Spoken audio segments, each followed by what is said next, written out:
Yeah, There's always you're going right. to be a hater.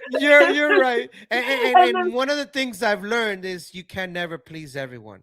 Out of never, 1,000 people, everyone is like, "Oh my God, Peaches was amazing," never. and There's like you always going said, to be there's got somebody that who hater. doesn't. Her jokes were alright. Like you're gonna Yes, always hear just, so. I don't care, man. Some people hate Seinfeld, and he's like the most successful guy in the world.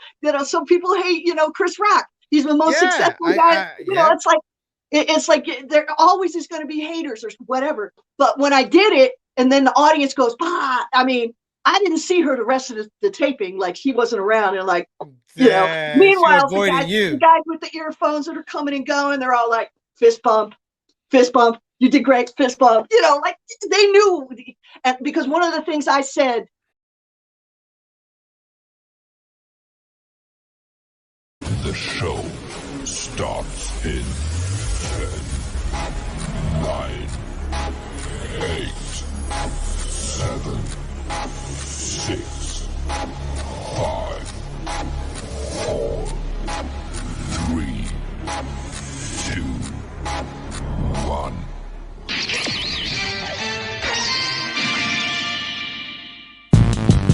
Yeah.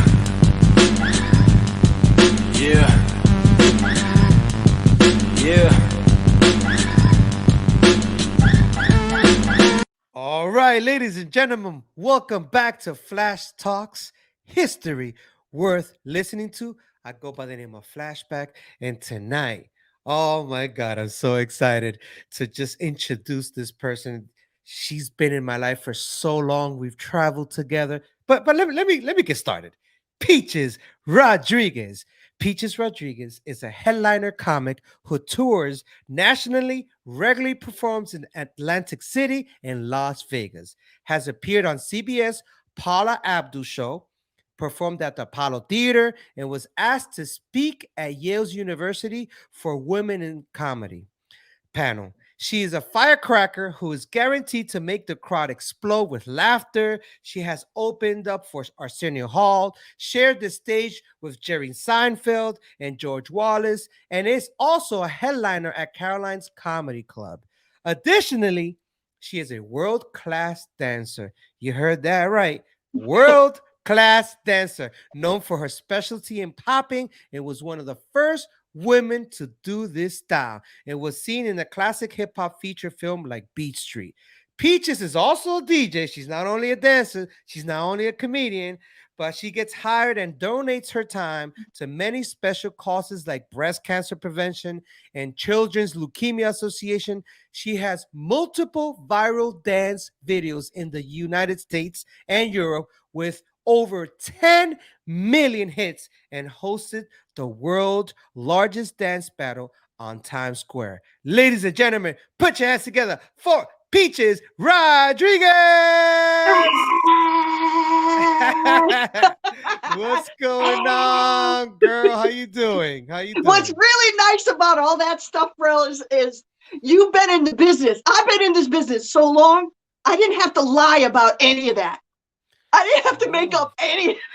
And you're right about that, because I could vouch for that, because I've toured with you, I've performed with you, and I know what you're all about.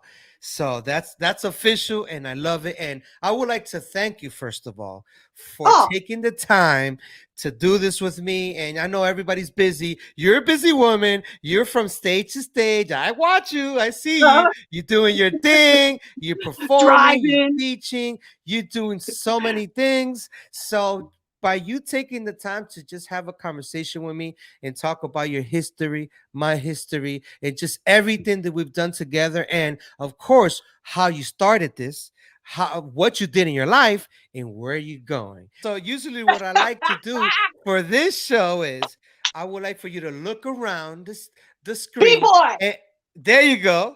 Keep it going. you got the B-boy, you got the MC, you got graffiti, and of course you got DJing. Yes, and they say there's a fifth element to hip hop. Do you know what that is? Philosophy. And I know you know. Philosophy. There you go. The philosophy, the knowledge, your history, my history, everyone's history. That's what makes it the fifth element. But welcome to I wonder I wonder if we're not going to add more elements as we go along. Hey, you're right about that. And guess what? Hey, maybe comedy is another element in this. That's You what know I'm what I'm saying. saying? All the B-boys were funny. Everybody was funny because the battle part of it, afterwards you were friends and you had to laugh. And it was always, everybody was laughing and snapping on each other. And that's how we all came to be, you know? And the funny thing laughing. is, even in a battle, you're making fun of each other. So there's humor in that. Because if the audience is watching, kind of like a comedy show, when you're on there, they're watching you, you say a joke and everyone laughs. So you're battling each other. You do some type of cool move and you make the other person look like a fool. Everyone laughs. So there's communication is communication, whether you're dancing or you're talking. It's all communication. It's back and forth. Absolutely. Yeah. So we're gonna go straight to the point, and I want to ask a question. How were you introduced to the hip hop culture? And when I say the hip hop culture, I'm talking about before even the elements. If you were around even before all these elements got together, just think about how was it the beginning. Let's take Peaches when you were 10 years old. Let's imagine, and I want you to tell me the years. Yeah. Imagine Peaches 10 years old. I'm going to give you ballpark years. So my journey is, I'm born in Hartford, Connecticut. Okay. Late 60s. Okay. So you're looking at that era. We're talking about post-Vietnam. If Vietnam itself was happening at that time. And there were only bars to go to when I was young. I would watch TV. So I would see Soul Train. I would see Michael Jackson. I would see all those dances. Shields and Yarnell was very influential for me. The mime, of course, very influential for me. But when I was old enough to start, actually, I would dance and practice in my cellar in front of a mirror in my basement. Okay. And then when I got good at like roboting and all that stuff, that's what was happening is before DJs even became a thing, there were bands in bars. And the bands were playing funk music. So they were playing the funk music that you could dance to in bars. This is almost pre-disco, before disco came in and DJs were a thing. There was bars and you would go for a bit and there would be just funk bands. That's why all the outfits, the bell bottoms, the outfits, all that stuff, that kind of came in a little bit before almost the disco era. And then I would go to the clubs in Hartford and during the disco era when I got into my teens. And I met a dude who he was stationed in Guam with one of the Boogaloos.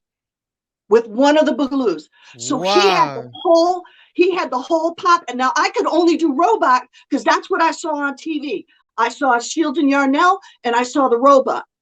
When I saw this dude connect the robot and the Shields and Yarnell stuff and do body waves, I flipped out. I asked him to teach me. He taught me. What year was this? So you would have to say this is probably 78, 79. Okay. 78, 79. And you're in Connecticut. And I'm in Connecticut. I'm in Hartford. So then this is all just what you're seeing in TV. And this is all stuff that you learn right there. When you're on the dance floor, there's no YouTube, no bullshit. You're learning it person to person from that person. Right there on the dance floor. In the only 4 hours that you are in the club, it's the only time you get to learn. So you got to be like this, right? Wow. So he's teaching me. I take it. I go back to my basement. I practice it, and then I go to every dance contest in the Connecticut area, and I fucking boom, boom, boom, like win every one of them. No. Do you remember his name? His name was JC something, man. It was JC something. I can't remember. Okay, that's fine. I don't remember his last name. You got it. Let's call him JC. JC.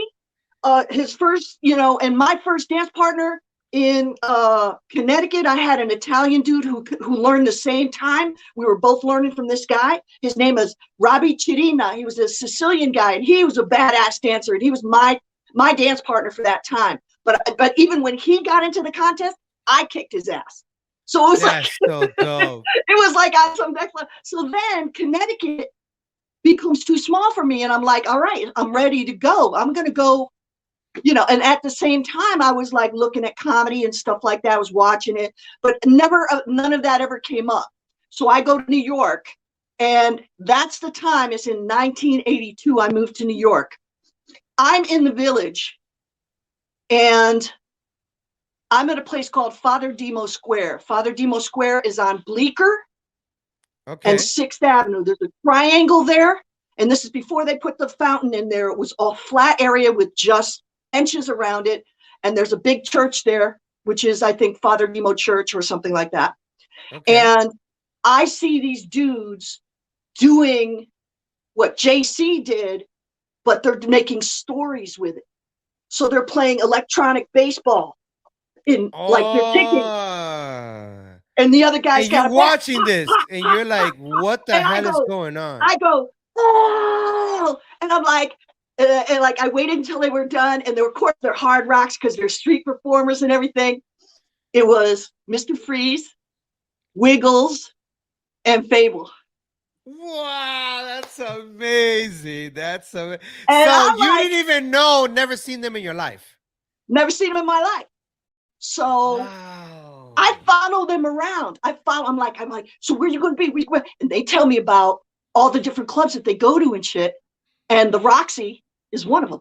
Yep. So I what else? What other club? What other club? What other club? Try to think of other clubs. There was Danceteria. There was the Cat Club. There was. Did you go to the Fun House? The Fun House, I really didn't go. That was more for freestyle music. What about 1018? But there was no real coalesced dance scene. The dance scene was at Roxy's. Oh, okay. The dance scene was more. And you've seen Beat Street, or you haven't seen it yet? No, honey. And this is pre-Beat Street, honey. Oh, this is 1982. 1982. Okay. You have to remember, we were the pioneers. We created the popping and stuff in New York. Yes, we're the ones who went into Beat Street. This is way before Beat Street. This is way correct. Before. Which is beautiful. I'm at the Roxy, and it's like that whole scene when in the Wizard of Oz, when she walks through the door, everything's in black and white, and you open it up, and you walk into the Roxy, and as you're coming down that hallway, and there's graffiti on the hallway and everything. You turn, you go into Roxy, and it's like, wow. And it's all hip hop, and everybody's dressed crazy, and there's some punkers there, and they got spikes, and it's so badass. I was like, I really was looking at, like, I'm in this incredible world. I'm in this like amazing world. And so I meet everybody, basically Locatron John, I see Fable there, I see Wiggles there. Every weekend you got Africa Bambaataa is every other weekend, and Africa Islam is the opposite weekend as DJs go. You're walking in, the place is humongous, everybody's dancing, everybody's going off, everybody's feeding off of everybody's energy. It's all positive.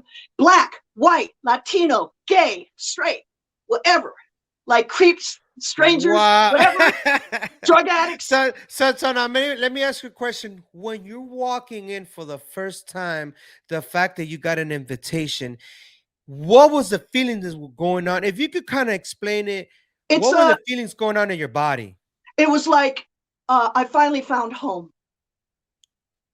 Beautiful. I finally found home. Let me tell you why I finally find home. Latina.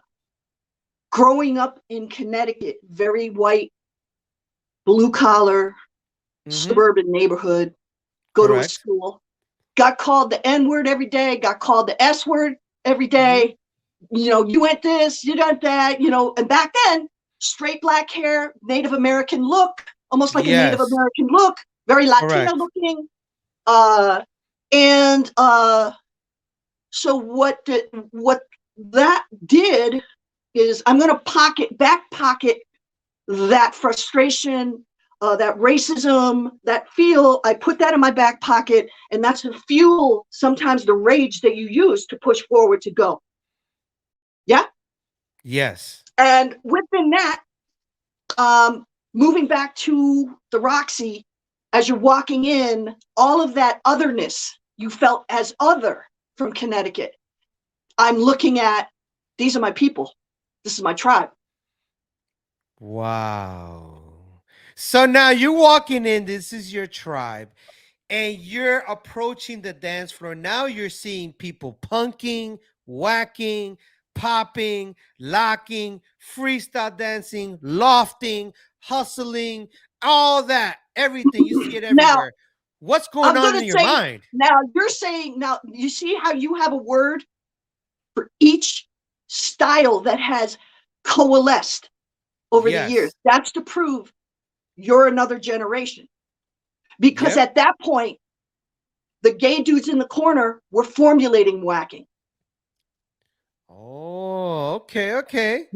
The b-boys in the corner didn't have the names for all the dances they were doing. The up rock, Yes. it was called Brooklyn rock, and it was called, and if you saw white boys from Brooklyn doing it, they were kick dancers. They called Oh, the white boys had their own style. The Italian white boys for their own style from Brooklyn. They were called kick dancers. And and I those seen films. I seen films of the white kids. there They was a were even guy named doing it Alex, on and I roller think his name skate is too, right? no. There's two guys that were really famous for that. There was, I think, were the Alex and Mighty Whitey.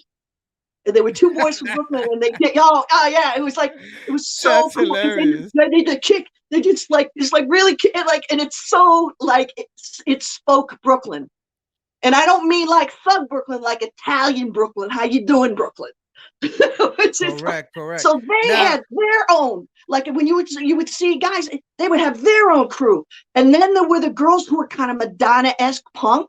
They had their own kind of thing. And wow. poppers, we had our own thing, and we were creating our vocabulary. So this is before you knew that this was called a body wave, right? Yes, Before yes. you knew this was called ticking. Yeah, You know what I mean? definitely. Before you knew, what tuts were, we kind of knew what tuts were because they were pretty freaking easy to identify. But Yes, this yes. is before we codified the vocabulary. So this is in the formulation. So this is I'm the walking Roxy. in the formulation of it. So the Roxy's is like a lab in It every really, little oh my God, that's corner. yo, dude, that's like that's the perfect word for it. It Yeah, was a lab. so you have all the chemists working Right, their style, right. putting it together and working different formulas, creating styles that weren't even named yet. And you're in here watching all this and you're like, what the hell is going on? Now, And what? it's just the right place at the right time at the right age. Wow. And now who were And your mentors and New teachers? York was at its what I call artistic pinnacle. So you had Keith Haring, you had Wow. Kenny Sharp, you had Patricia Field, the designer, you had Madonna and the Beastie Boys. Everybody was coalescing right there at that point. From when I moved there, I moved there in 1982, and I think I left there around 90. So that era right there, that arch. So all the energy is being built at that time. And now when you were in the city, you felt that energy? You could feel it. It was palpable. It was beautiful. Whether It was you beautiful. inside or Even the outside of the bad street. neighborhoods, you'd look and they had such character. You could take a camera and shoot a shitty corner with garbage and stuff like that, and it would still have like artistic character. Like every inch of it has artistic character. So it's like a It's pure. yeah. I think, and I think even now, for what I do, like the age I am right now, for what I do, I still feel like the essence of those people. I still feel like I'm creating, like Well, moving forward and that's creating. beautiful you saying that, because one of the reasons I do this show is to bring the energy in the show. And by the end of the show, you still got that feeling that like, wow, flashback literally gave me a flashback and took me there. And I felt like, wow, I relived the moment. And that's one of the reasons why I want to know, like, who your mentors, who your teachers at that time. Like, Well, you're saying at this is that still time, before Beat Street. I'm mentioning the dudes that inspired me. If you want to go back earlier, most of the lockers on Soul Train, the way the dance, the energy, you know, the Yes, locking and the yes, whole yes. the whole combination, the robot, Their how it was done. character, everything they had. For the most part, all of the lockers, all of them inspired me. I love the splits. I love the, you know, the flips, and I love the outfits and the colors. And I mean, it's just amazing to me. But, you know, again, learning the fine tuning of how to pop, how to contract muscle and popping and all of that. I learned the preliminary one from JC, but then I moved and it was Wiggles and Fable and Mr. Freeze. Wow. So those three dudes were my compadres. And even for a while, Mr. Fable was my dance partner. We did several commercials together. We did the milk commercial together. And we did the UK Fresh Fest. We flew over there and we danced for Al Nafish. You know, Al Nafish? Of course. That's I can't play the song here because of copyrights, but come on, that's like you know what I mean? That's one of the dopest tracks ever. Incredibly. I mean, I've been so lucky to have multiple levels of dancing for those types of dudes. So amazing. And now, what year was that when you started you started doing stuff with Fable and all that? So 82. Well, the Fresh Fest was 84. So we were, and then the shoot for Beat Street, I had a different dance partner for Beat Street, and his name was Lockatron John. Do you know who Lockatron John is? Of course I know who's Lockatron John. Shout out to Lockatron John. Wow, that's amazing. Yeah, the fine tune of locking and all of the stuff. John was very influential with me with that. And he was you're learning from Wiggles, Fable, Mr. Freeze. Then you got another amazing dancer at that time still, Lockatron John. All these people are pouring their energy and teaching you all these things, and you're soaking it in. Hey, but I'll tell you, you know, as a woman, I'm just going to say this straight up. I'm going to say some shit that's unpopular. They didn't want girls around. They didn't want any girls around to be. Girls were to fight. I had to fight to get up in there, you know, to get in there and say, I mean, and I would say fight. I mean, like get my all energy in their faces and just be around and stuff. It was hard because they didn't want chicks around. Because every time the chick dances, the energy goes there. Like there was Peaches there, but who else that you see, whether across the aisle, whether in another place, another hood, that was a female that you would be like, wow, I'm like one of the only ones. For me, Coco Pop. Her name was Coco Pop. Yeah, and I think that Bam Bam, Pete Arismondi, he has a couple of videos of her dancing. So you get to see her. And you know, there's some clips out there of her. He just posted it a couple of days back. Maybe you could just say hello to him, and maybe he can show you the video. It's really good. I'm gonna have him on the show soon too. And now, besides Coco Pop, do you already have your name as Peaches? It was always either Peach or Peaches, either or. And where did that name come from? I was a baby. My mother gave it to me as a baby, and I have another name. It's like a term of endearment. I have a government name. My mother has never spoken my government name, nor my father, nor my brother. They always called me Peach my entire life. Now, it was either Nick Cannon, they did mention your real name, Nick Cannon. Yeah, but it's not the full I know government. it's not the official. Right. Because I know your official name, but I'm just saying. No, I won't say it, but I'm saying. Yeah. When I saw that, I was like, okay, they got close to it, but not that close. Right. Exactly. Yes, I will. I do my digging, but one of the things too that I've seen you around, and I know what you've done, and I've seen your career blow up. I've seen just everything. Like you're like one of the I could consider one of my mentors too, because I was watching you and I was a young kid. When I met you, I'm 45 now, and I was 16 when I met you. Think about that, Peaches, right now. So, hey, baby, you can say I look pretty goddamn good. You look great. Let me tell you, that's the first thing I said. I said, man, you don't age. Like I'm the one aging But since 16, and you still here but looking like peaches. bro. I maintain this. I tell everybody this. Oh, how come you look so good? You don't have any wrinkles and all that stuff. I still dance 3 times a week, nonstop for 1 hour. That's all. So is that the secret? And it's not the high level that I used to dance at. You modify your level as you get older, but you Definitely. maintain regularity.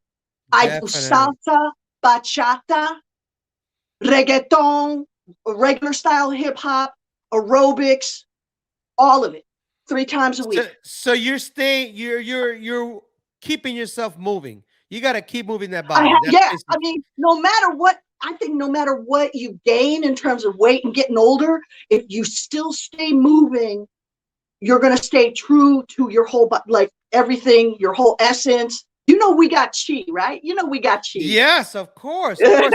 And it's so beautiful because since I've known you, you've always had this freaking energy, and I love it. Like I've never worked with you in the past in any shows we've done, places we've traveled. And you mentioned earlier the last time we worked with each other was at a bar mitzvah, and you're hanging around with all the young kids, but the energy you've always had on stage, off stage, even having a conversation with you just on the sidewalk about whatever. That energy Right. that you bring is so contagious. You light the room up, and I I'm love listen. it. I'm glad, and I think one of the things, a lot of you're talking about philosophy. So let's talk about There you go. the other element. Um, I believe that, and especially if you have somebody pass in your family close Mhm. to you, which happened in COVID. I'm not going to make mention. I'm not going to bring any energy down right now. Yes, But yes, you realize that all we have is the here and now. That's it. correct, So correct. if you take the joy of that, just speaking with somebody, looking in their eyes, realizing who they are, that's it. And it's the same thing when I'm doing shows. I only have the here and now with those people. That's it. And when you take that joy of like living in the minute, every minute, it's like a gratefulness. And people can feel it. And they give it to you and you give it back. And it's this And conversation. they can It's the escape. conversation. They can escape whatever's going on in their life. Even Right. for the hour you're performing, they're engaged with Peaches and they're watching. They forgot that things are happening at home, things are happening at work. They're there with you. And then after you leave, then they're like, oh, back to reality now. Yeah. Well, and it also tells you that there's a lot of performers and a lot of entertainers, and I say this on every show, that all they want to do is be famous. And Absolutely. they're looking at that as that end goal. Whereas I'm at the age where I'm like, I'm freaking happy to be there. I'm happy to be there in the moment. I'm happy to be getting paid for it. I'm happy that we're having that exchange. And then that's gone. And you got to jump to the next joyful moment in your life, or look for that next joyful moment in your life. You almost have to live a hedonistic life. Yeah, you're absolutely correct. Like me, when I perform, whether I'm DJing or I'm doing some close-up magic, that moment is the only moment I have, and I try to make sure everyone is present because I mention it very, very take them out of reality of things going on for that little moment. And it's like, I'm not gonna say there's a funeral right at the end, but it's like there's a departure of the ending of the show. Bye. And there's a little something in your heart, your soul that you feel that you're like, I didn't want it to end, but I have to end it because I can't be It's a here. little death. It's a little bit of a death. So you understand what I'm saying? A lot of people Yeah, don't of get that. course I do. Every Of time I course perform, I it's do. like, and you know, I've done gigs and I'm performing magic or I'm doing something, and the client is like, "Oh, we need you here till 11," and it's 11:40, and I'm 40 minutes still past it, and I'm kind of like, I don't want to leave because I don't want to feel that little death. I know. Wow, I thought I was the only one that thought that No, way or you're felt not. that You're not. way.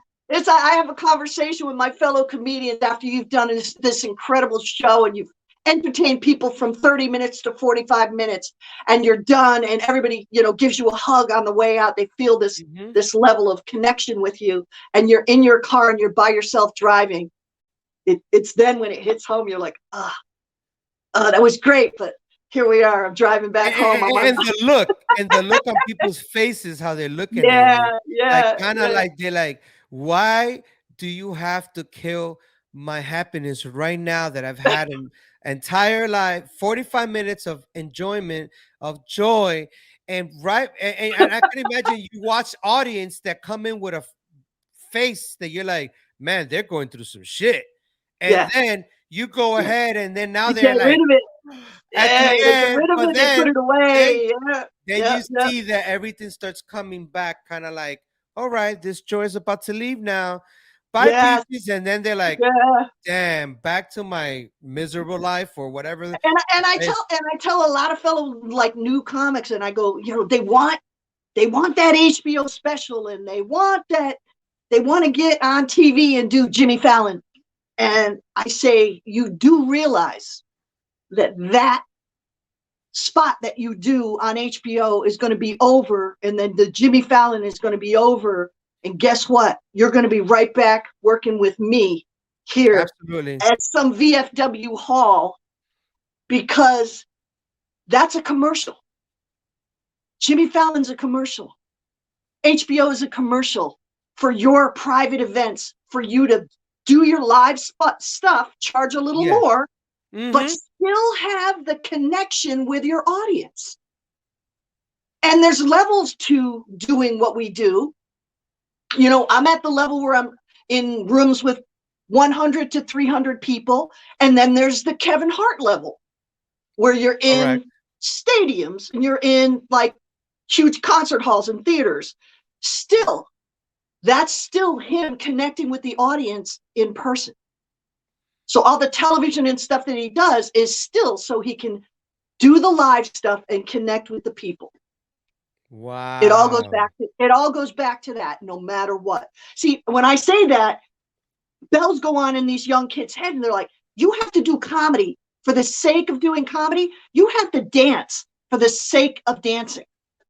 You have to DJ for the sake of DJ. So not focus on the money and the prize, is mostly on the loving of the passion and this joy that you have of performing, because you've always performed since I've known you. So and you're consistent with it. So it's different that if someone does it for 2 years and they stop and now they're doing something else, then you're like, oh, okay, they kind of did it, but they weren't really. I call them hobby comics.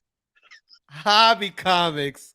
There you go. Now, I know you've done so much work with so many artists and you've been on TV, but I want to highlight one of these moments, and I want you to tell me a little bit about the story behind it. And I know I've done TV specials and I've done commercials and stuff, and some reality shows that it's all scripted. So I want you to give me a little inside scoop on what I'm going to show you now. And tell me, I'll keep the music, the volume low, and you could speak over it and tell me a little bit of the story of how this came about. So I'm throwing that one in right there.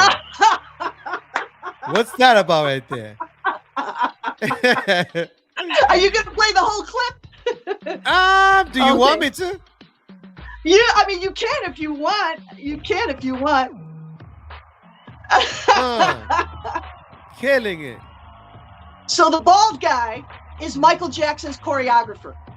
Yes. Did he pass away? Yeah. No. I don't think so. No. Right? No. He didn't pass. He's still around. Oh, okay. So this is what event? And I'll pause it and come back to you. Go ahead. So this is the Paula Abdul show. And what they really wanted to do is compete with the other television show that was really big at that time. I forgot the name of it. It was like really big. It made the Jabberwockies. You probably know which show it is. So you think you can dance? No, the other one. There was another one by Randy Jackson. Oh, yes. I can't remember the name of it. I can't remember. But it was a big street dance show. Yes, I remember. And they thought, okay, well, Paula's going to go off and she's going to do her own show. And they gave her this show. Now, knew that kind of the way the vibe was, that it was going to be one of those summer replacement shows. So when I went in, I didn't go in to try and win that show.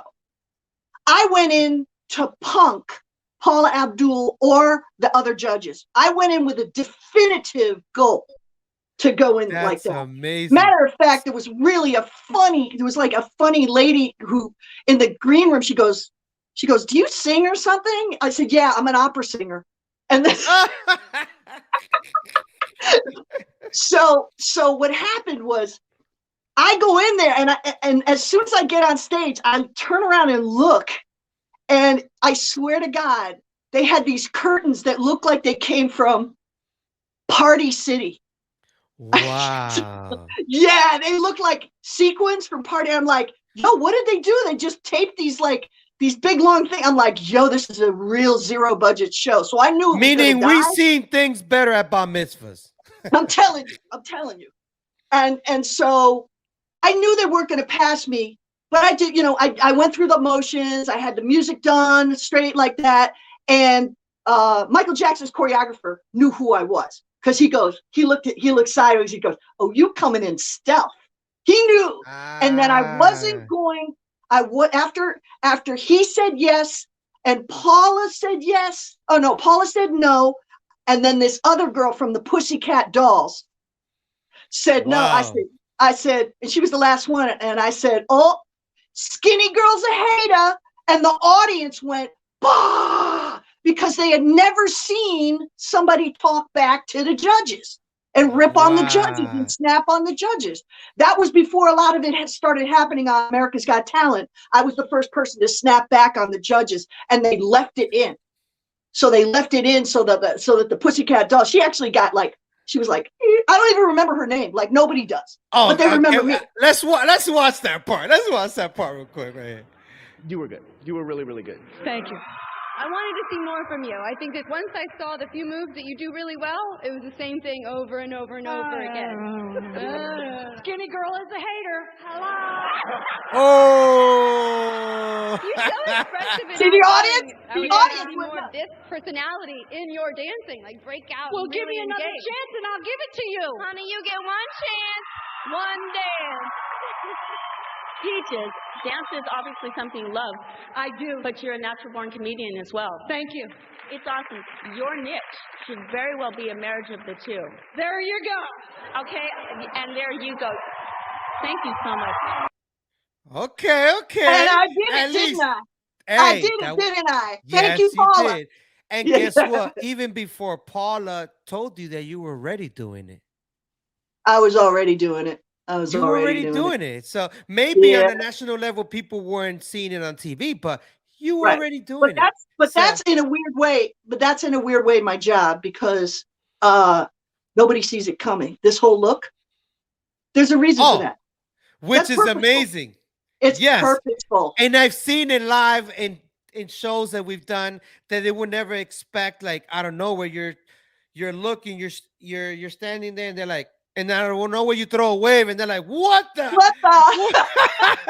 They don't believe it. They're like, no way that just happened. Listen, man, at first, when I started looking like a soccer mom, I was pretty mad about it, because I was this really young, I was this really young, skinny, like I had no waist. I had like this waist, and I had black hair, and I look like Jennifer Beals. If any, I look like. But when I started looking like this, I was like, God damn it, man. It's like, God, what are you doing? And then you see the wisdom in it. And when you learn how to use it. You grabbed it and you kept it. Right. That's beautiful. That's so beautiful. And I want to congratulate you, because you've been killing it. You've been doing your thing. Like, I see you doing your thing. You always you inspire me. Some people always ask me, you should be a comedian, because I'm like, nah.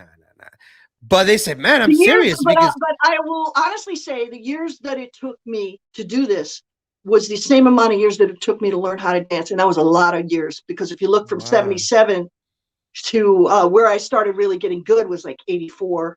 And then really refining it. I've always been doing this 20 years to figure out how to write, how to structure. I mean, the assembly of it is It's all strategic and purposeful. Now, do you feel All you've of it. done your 10,000 hours of training when it Oh, comes to absolutely. comedy? Much Way more. past that. Much more. Yeah, Now, do you feel absolutely. it paid off? It paid off the 10,000 hours, or it still hasn't paid off Listen, completely? do I also, like those young comics, want my HBO special? Do I also want my, Jimmy Fallon? Yeah, but that's only because that would buck up my income, my income and my comfort level here at home. But I'm blessed anyway. The way I'm living, my lifestyle at this point, And we're alive. Some I can some are not with us. artistically create. What's that? Some Say that of, again. some of them are not even with us. There's people not. So you're thankful that you're even alive and you can actually have Fellow a dancers, hey, conversation. the stuff that we've been through with COVID, stuff I've got fellow dancers and fellow comedians that were born after me and died before me. That's right. That young cats, and I'm Yeah. like, what? And again, that goes back to being grateful. Just this gratefulness, and this goes to our philosophy, is just to be grateful and be in the moment of everything.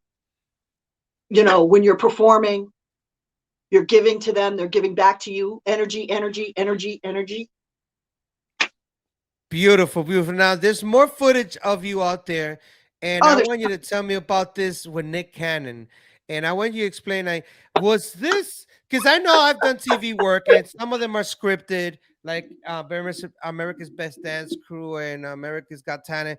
The majority are scripted, but when I saw this, I said, is it scripted? Is it real? Because I'm like, why are they choosing peaches? Like, come on now, like, you know what I'm saying? I'm like, oh, they were walking and they ran into Peaches. Like, nah, Peaches this has. is so funny. It's so Tell me, funny tell because, me about that. okay, Boom, right so there. Look at that. you're gonna play that? All right. Yeah, yeah. There it is. He Yeah, asked you me said. what style was. Lit. So what y'all think? Move so sweet or two left feet? Man, they were hating Move already so sweet, two because left of your feet. look there, right? They're like, 2 left feet. It's a toss. You love that part, right? Love it. Mariette, let's go. Oh, snap. Oh.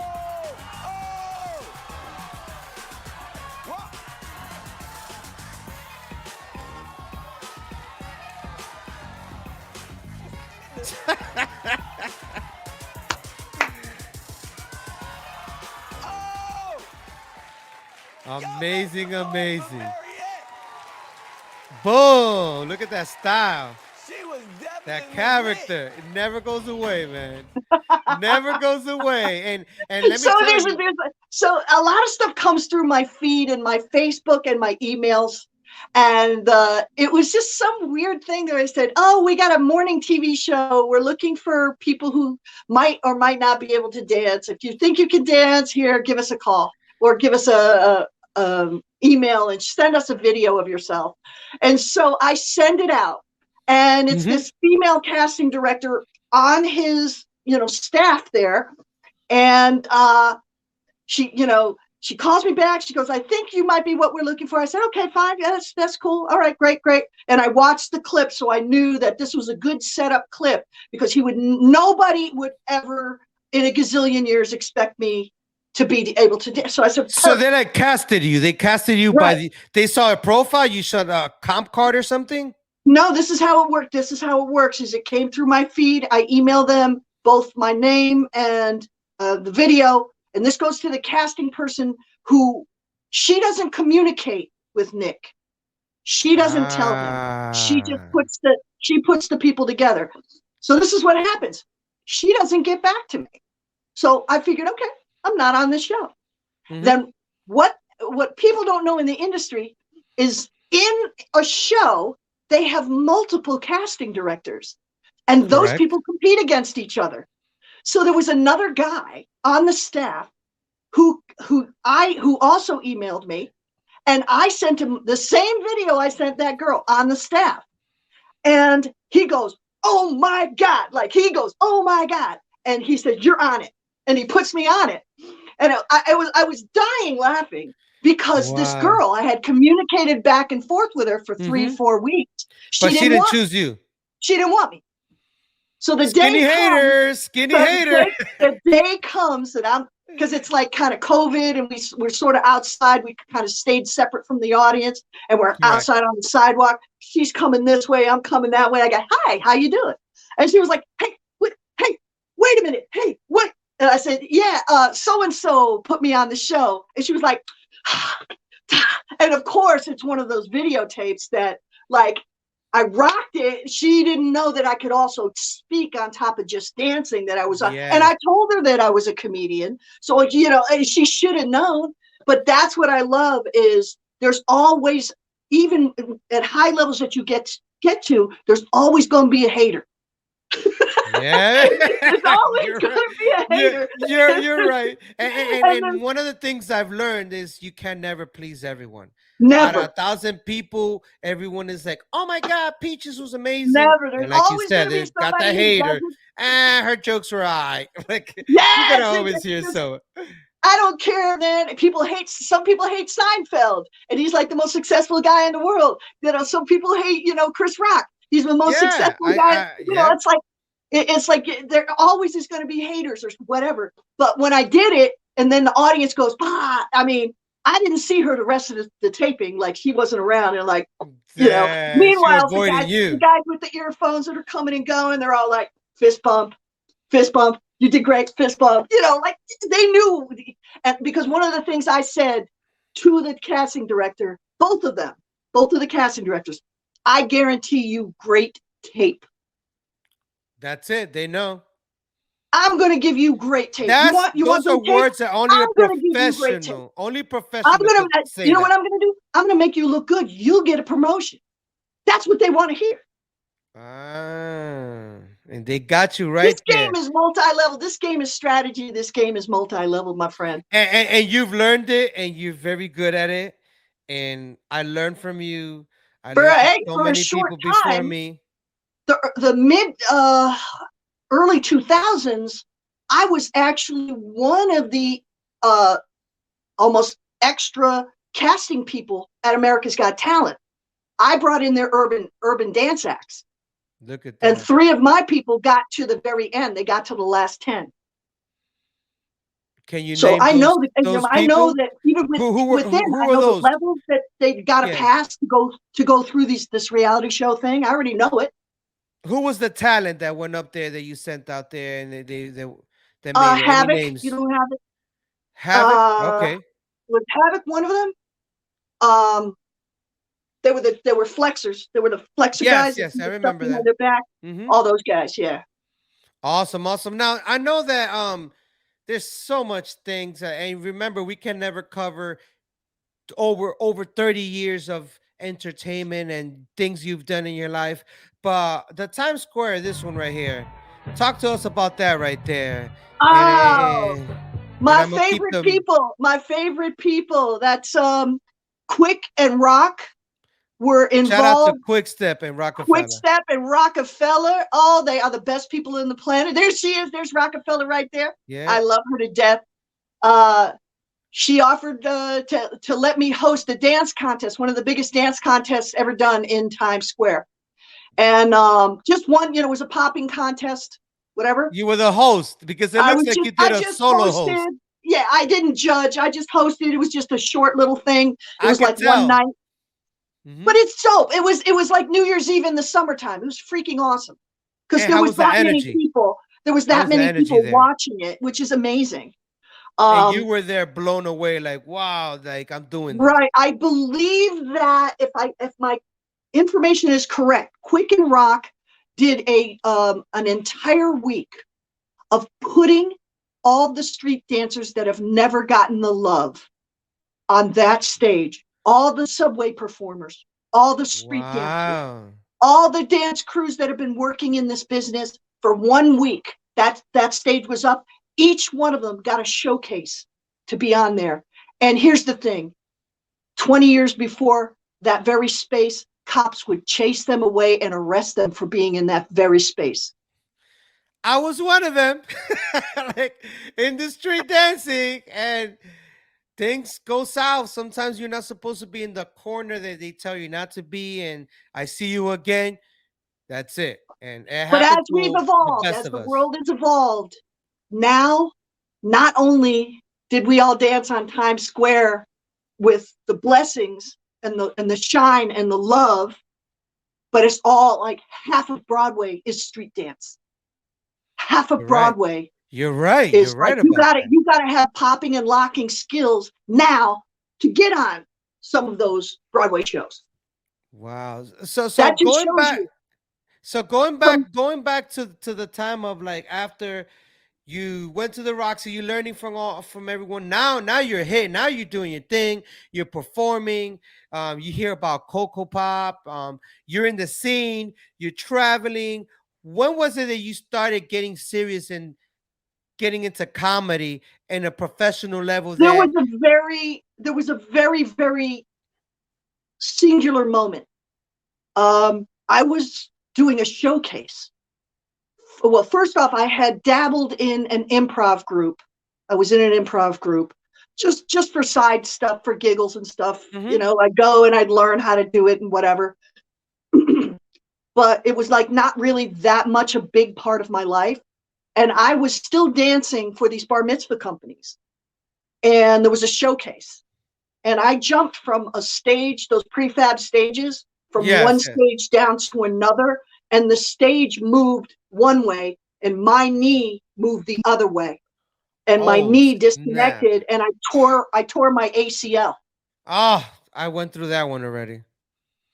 When I In went to the fact, I have doctor a and they screw on said, my right knee forever because I didn't only tore my ACL, my meniscus, all these crazy things happened to me. This is like 17 years ago.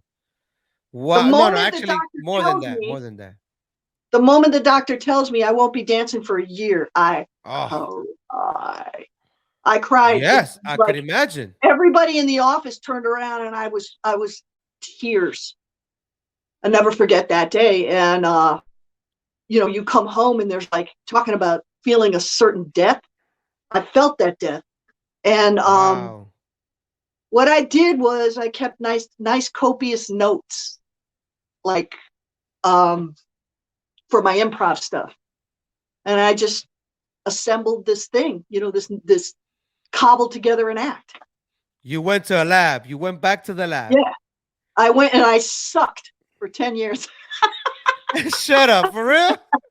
You telling me No, man, no you way? bomb. 10 You years got a of bomb. You got a comedy? You bomb. cannot. I ate it for 10 years, No, I For probably would real? say I probably ate it for 4 years before I started getting I good, maybe think five, less 6. than that, Peaches. I Yeah, think less maybe. than that. 4 years, that's still, you Oh yeah. know, I I can't even imagine myself for 4 years getting hammered, hitting me on the head with like flop, flop, flop for 4 years. I think it was Well, less let me than ask that. you something. You ever do choreography? You ever be in a studio looking at the mirror Mm-hmm. and you're doing choreography and you're standing right next to the choreographer and the other dancers and you make a wrong move and Yes, you don't correct. you mess it up. I don't want to use the F word. You mess it up. Do you just quit and walk out of the studio? Oh no, hell no. You stay there. But I don't know Exactly about what I did. four I stayed there years. for 4 years. Oh, you really, really love this. It's either you're very confident that you know you're a funny person, or you said to yourself, I'm funny, I'm not giving up, and I'm gonna prove it. And I don't care how many no's and boos I hear for Now four let's bring it years. back. So now Wow. let's bring it back, because I back pocketed something and I said something in the very beginning of when you and I started our interview.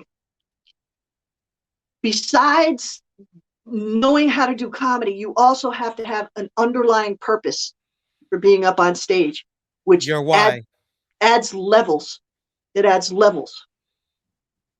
The racism and stuff that I experienced being a Mexican in this country, and some of the stuff that you could hear, going through the Trump era, but I heard it worse growing up. I used that as fuel. And I consider myself, as a Latina and as a comedian and as a communicator, an ambassador for my sex, my background, and my experience. And as an older woman, imparting, my philosophy to younger people. So all of it fueled and it floats up. And when people hear me, they hear my set, they know that I'm not just doing this to get famous, that there's underlying meaning and they connect with me. So there's a why. There's a good why. There's a good why. Yeah. Now, if you can go back to being a rookie, what would you tell yourself and why? So let's imagine you're talking to the peaches that when you the day that you met Wiggles, Fable, and Mr. Freeze, if you could go back to that peaches and you could take a time machine and talk to her, what would you tell yourself, and why will you say those things? Everything that happens in your life is the experience you're going to need. Let it happen. Okay. The good, the bad, and the time span, especially the time span, and enjoy every moment. Because looking back, those nights that I had at the Roxy, those times that I danced with my brothers that are no longer here, all of those moments are going to be ingrained in me, and it's going to be like a video that I'm going to be able to play when I'm in my wheelchair.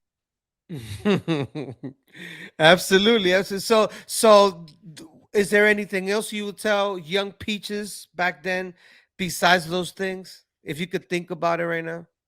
Is there any way I could go back and live back there? That would be awesome. Would you do it again? Time travel? No, will you do it again? Now, will you do it again?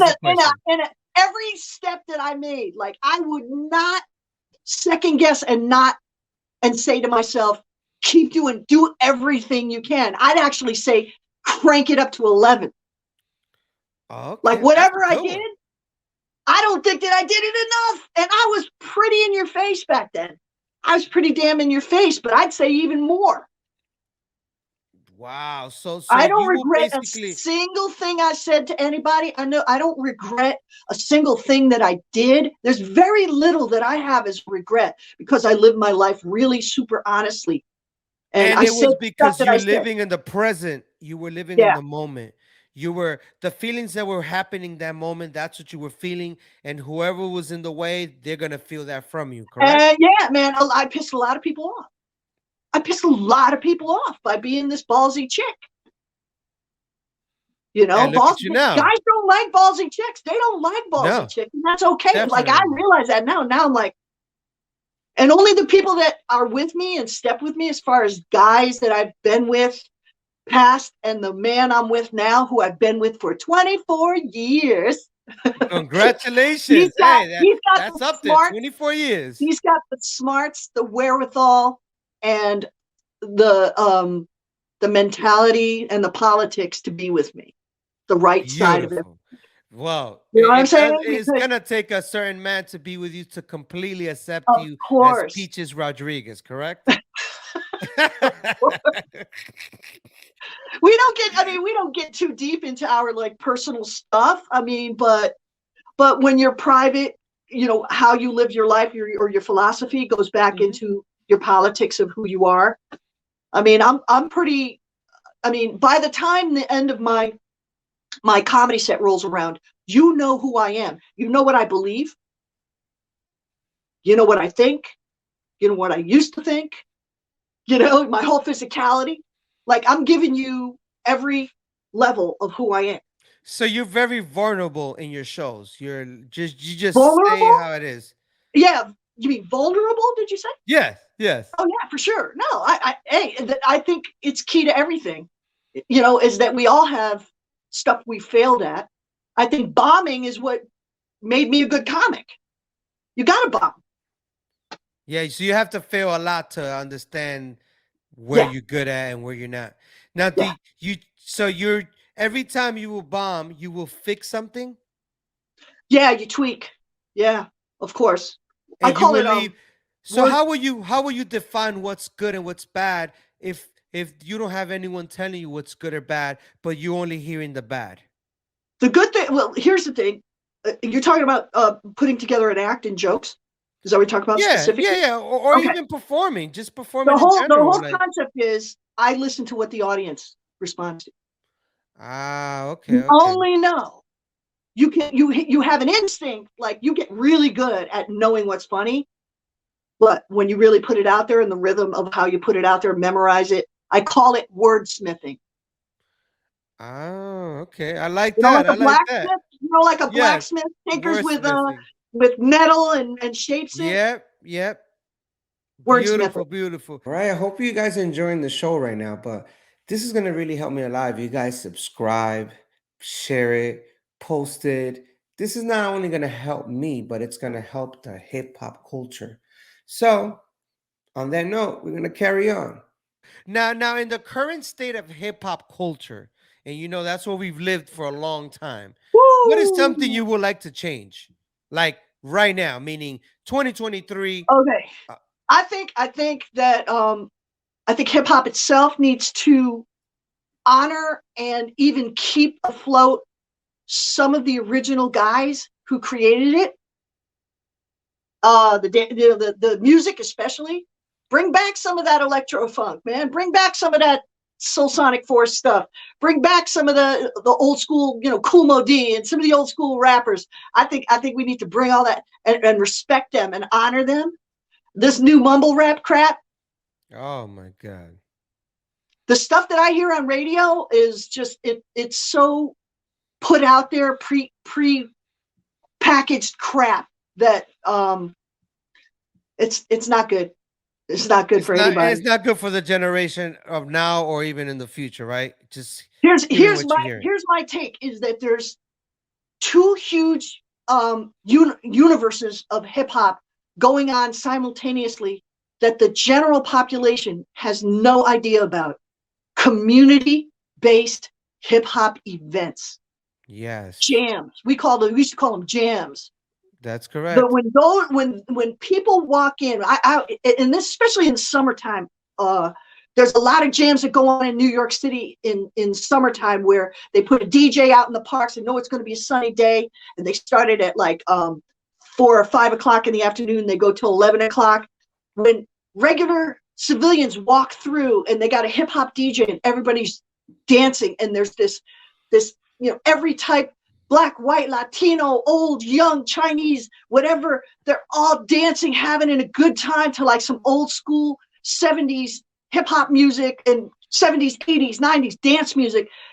People are looking around going, man, I never knew that this could actually happen. Yes, that's what hip hop is really about. It's community based. It's healthy. It's healthy hip hop.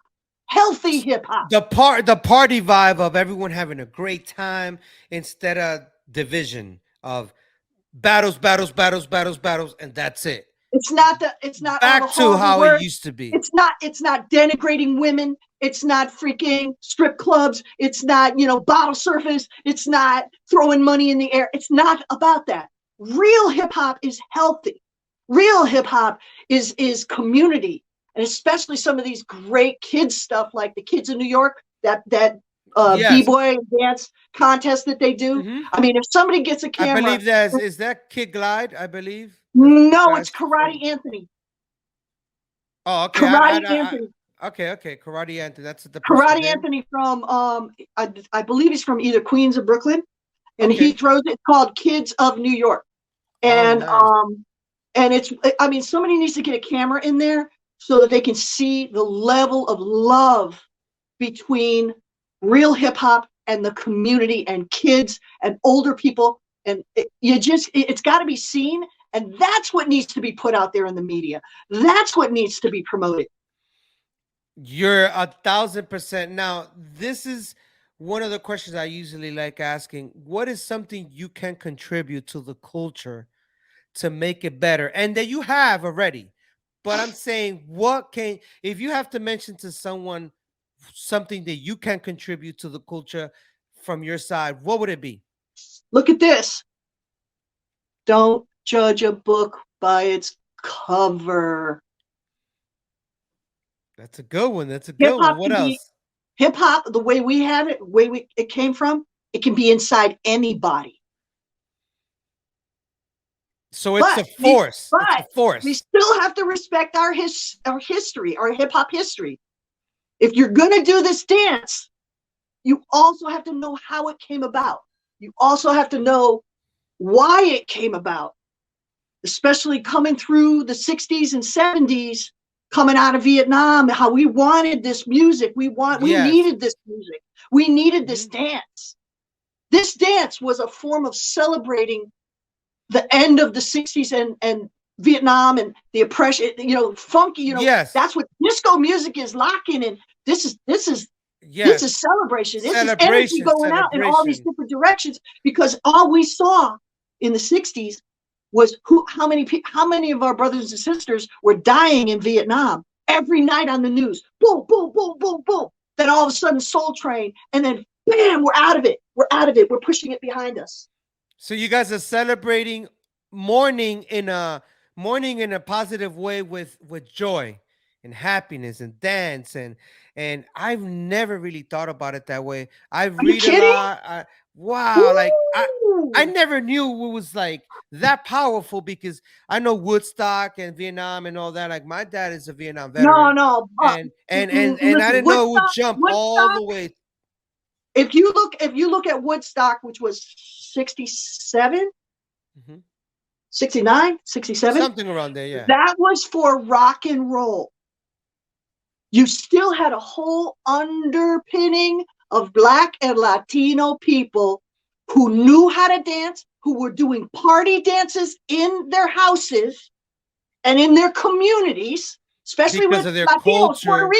Puerto Rican salsa dancing, Puerto Rican, and so how the dance started coalescing from party dances to also taking salsa and putting it together, and how it formed was just about at 67, and everybody was getting together in communities, and then all of a sudden, boom, Soul Train. And then we're able to find a vocabulary for all of this, and even salsa and even up rock and all of that stuff.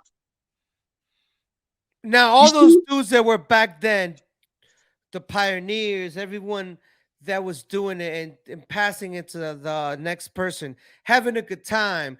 I'm gonna assume you guys were learning from each other, because you meet at each other at an event. There's no video. So whether you're battling someone, or you're actually performing with someone on stage, or you're at a party celebrating something, you're learning from each other. It was viral from parties, people to people, person to person. Think about this. You only had Soul Train once a week. So you had moments to learn it. And there was no videotape. You couldn't replay it. So you had to see it in the moment. Learn it then. It was only on for an hour. You had an hour. The world, as far as the United States that got Soul Train, we only had that time to learn and see. He's doing the funky chicken. Oh, wait a minute. Now he's putting rolls to it. Oh, wait a minute. Now he's putting points to it.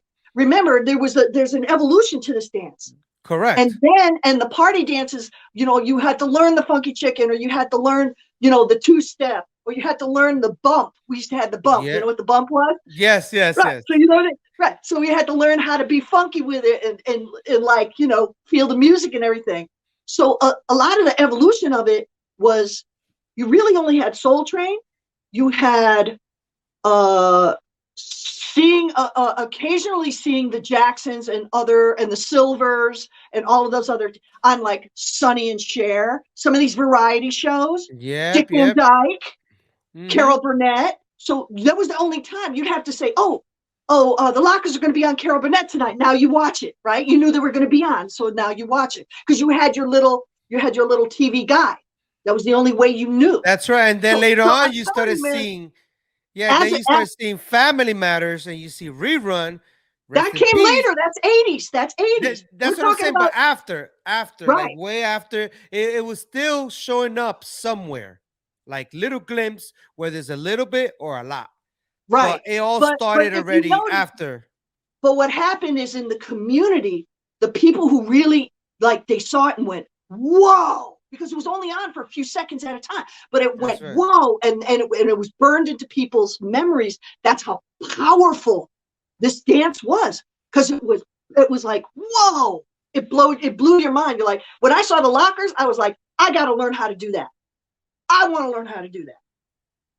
It was like straight away. I was like, I couldn't watch American Bandstand after that. Couldn't freaking watch it.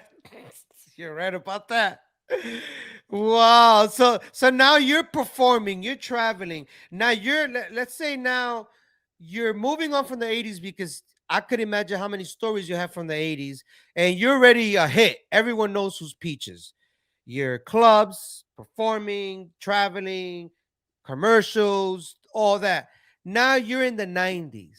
Now you start noticing that the late 80s things kind of like fading away, less. Yeah, because if you breaking. look at let's talk about 1988. So 1988 was what I call the house era. It was coming in real strong, and also That's where people correct. were wearing polka dots and flat tops.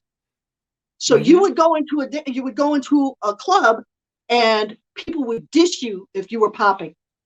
They would dish you if you didn't learn. What? Oh, honey, there was a long period of time where they tried to make you embarrassed to be able to pop or lock. So I had to learn how to house dance. And when I learned how to house dance, how about this? I learned how to house dance. I was touring with La India. Look at that, La Doug India. Lazy. Right? And a couple of other artists that sort of didn't make it, but I was their background dancer. Wow. So now, is that the beginning of the New Jack Swing era? It was about and all that. New Jack Swing and house were kind of at the same level, because house was real hot at that point. They had Red Zone, all those big ass clubs, That's when I started touring with the house music stuff, going over to UK and stuff. Way after so you started I've noticing had 2 eras, like the popping era and then the house dance music era. That's amazing. And then you were proficient with locking, housing, and popping. Right. So you're learning all these different styles and choreo that will teach you, and you will do little things. I would be honest though to say that, I mean, I was in my best shape when I was popping, and I was in my best shape when I was doing house, because house is pure cardio. Pure cardio. That's it's nonstop. Yep, that's like tap dancing, but a little bit more. It takes the most energy. House dancing is like at a high level of physicality. Now, and still, I was doing it after I hurt myself. That's right. After that fall that you messed up your knee. So I took a year off. You becoming a comedian at the same time. You becoming a comedian at the same time. And do you feel that you were always a comedian, but you just didn't have the material? Yeah, because I would say one of the people that I connected with on a funny, like just laughing tip was Mr. Freeze. People don't know how funny Mr. Freeze is. And I'm talking about Mark Lindberger. He's one of the funniest human beings on the planet. He's so condescending, dry, funny, insulting, snapping, and he was like, and he never stopped, he and I just never stopped laughing the whole time. And for those that don't know who Mr. Freeze is, he's on Flashdance. He's the guy with the umbrella doing the moonwalk or the backslide. Trying to keep it correct. Doing the backslide. That's right. The little alleyway, and Frosty Feast is in there. Yeah. Amazing, a former member of, I don't know if he's still a former member of Rocksteady. I don't think he still is, but I think he was a former member. I don't know. Yes, I might have my information. Now you have all these elders, let's say in the 90s, because there was already a big era that happened. The 70s, the 80s, you lived through it. Now the 90s are in 95, 96, 97. All these elders were happening. Things are being passed to dancers. You're teaching, you're traveling. Now I know I meet you. We start doing break show, the Urban Funk Spectacular, bar mitzvahs, little shows here and there. Honey Rockwell, yourself, me, Roger G, Alex Dynamo, rest in peace. All of us are getting together and doing more shows. Were you ever part of Jam on the Groove by any chance? Get Original Not Productions? at all. I was, by that time, I think I went full time into doing more of the bar mitzvahs and the DJing and stuff, because I also do DJing on the side, but mostly just just children's events. I don't do bar mitzvahs per se, just 13 and under, like mostly kids stuff. Nice. Yeah. Now you have all these elders at that time, and then now we're in the 2000s now. Do you feel there's a lack of respect for the elders in the hip hop culture? You know, I'm not fully around a lot of the younger kids right now that are sort of coming up. I'm not really out in the clubs as much as I used to be. I see them around every once in a while, sometimes in the summer, because I'm really a summer event person. So anytime the DJ has it in the park, I go to those and I reconnect. I like to reconnect in the summertime. I no longer wish to be in a dark, danky club till 4 o'clock in the morning. Yeah. I'm like, I don't 10, want to do it 15 anymore. years It's not before. part of.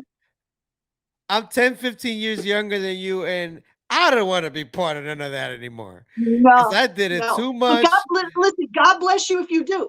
God bless you if you. I say if you want to go into a club and throw down with your brothers in a cipher, go for it, man. Many years I spent doing that. I'd And rather every do once a in a show. while I'll be at it. I'd rather do a show. What's that? I'd rather too. do a show.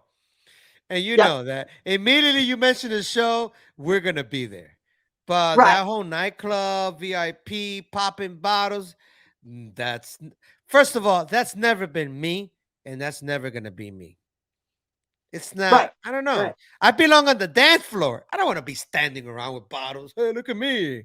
Look at me. Like, like I want to dance. I mean, if somebody told me, I swear to God, this is true. If somebody told me, hey, if you want to make it in the business and you want to make a couple of $1 million, now you got to start going out to clubs and hanging out. I'd be like, oh, no.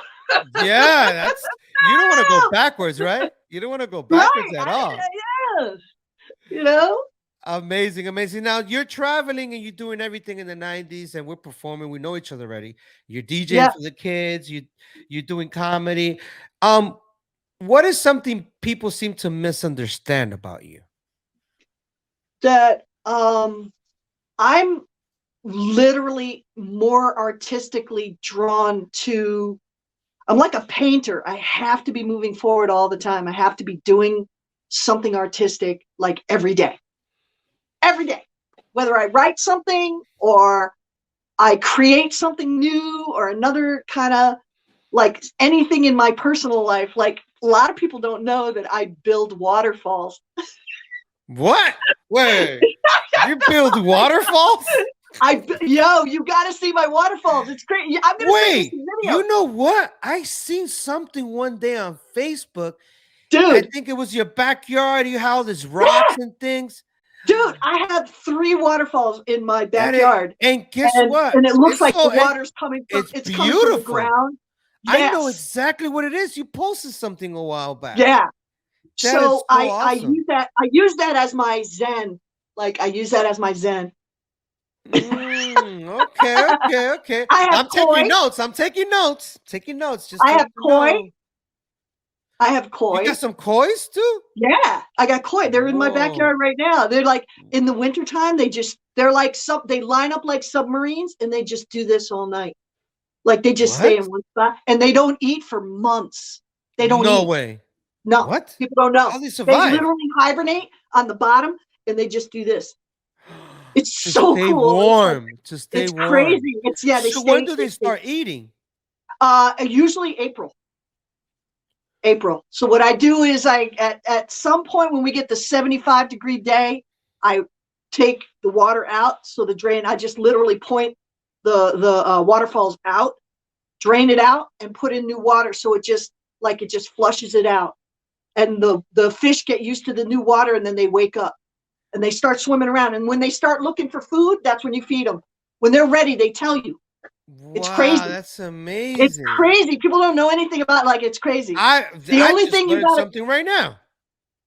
I'm telling you, the only thing you got to worry about is like when we had those sub-freezing days. Mm-hmm. Remember those few days that we had?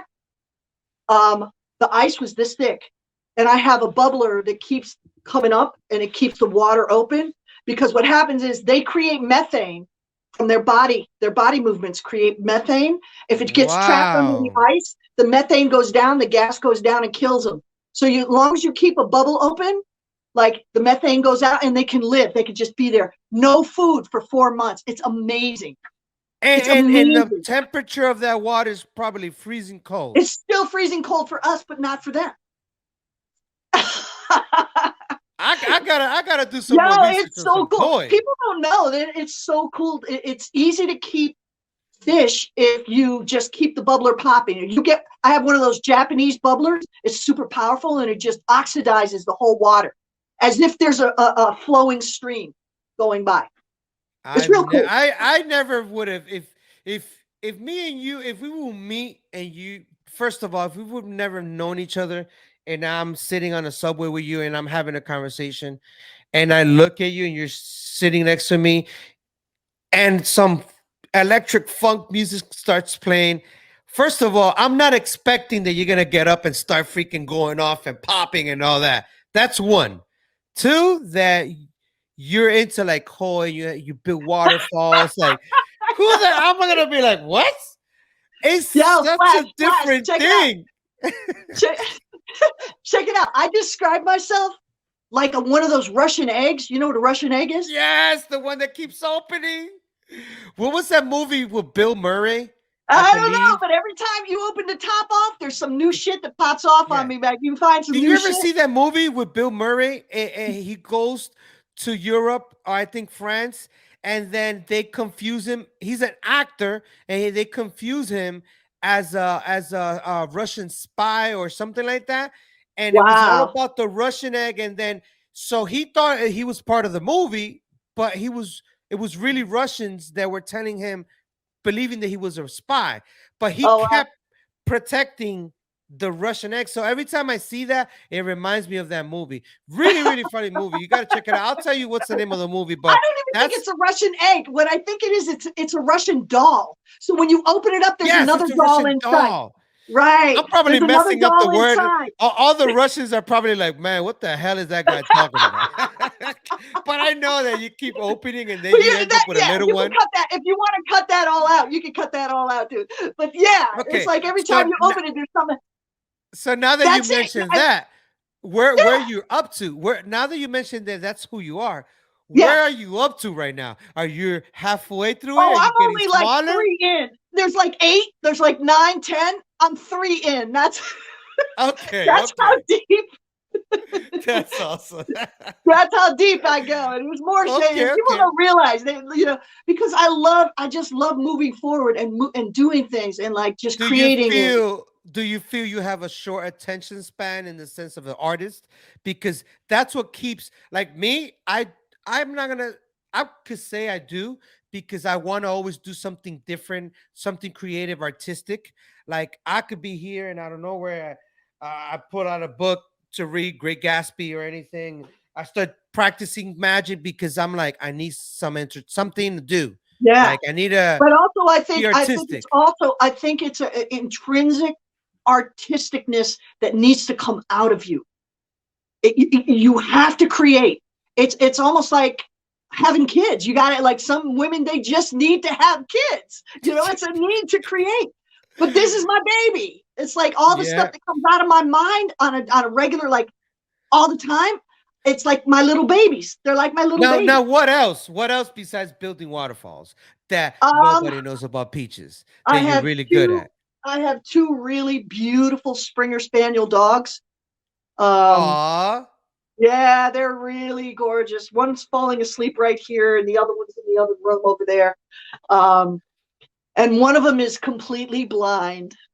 Oh, that's who you're talking about, the door earlier. Yeah, that's why if I flip it this way, he runs his head into it and stuff like that. So, yeah. I know the feeling of that because I had a schnauzer, pure schnauzer, for 14 years. He went to the end.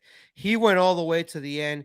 And at the last year, I remember him blind, and he'll be walking, running into walls, running into things. So hard. It's like this thing in your heart. And then, you're like, oh, how long is this going to be? It's kind of getting there. And you're like, ah. But again, something you said earlier, you got to live in the moment. You got to be Yeah. present and give Yep. it all the love. And let me tell you, I don't have no regrets of so much love I gave my dog at that time. Me and my wife, we can't like adopt a dog again. Like it happened in 2020, and of course it wasn't Oh, COVID, right in but the middle of everything. yes, No. yes, right in the Yeah. middle, and it was a wake up call for us to be more free to do things in the world and travel more.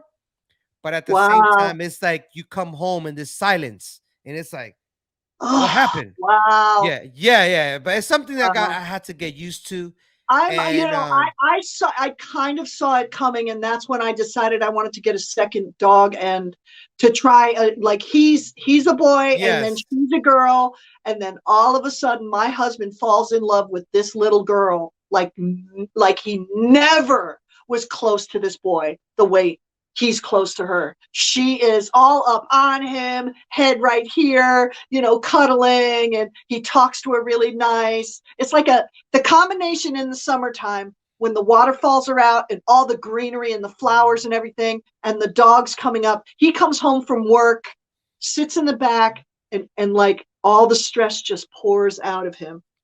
And that's how wow. you want to live your life. You want to find this point in your life where the things that surround you give you love and warmth and centeredness, Absolutely. not toxicity.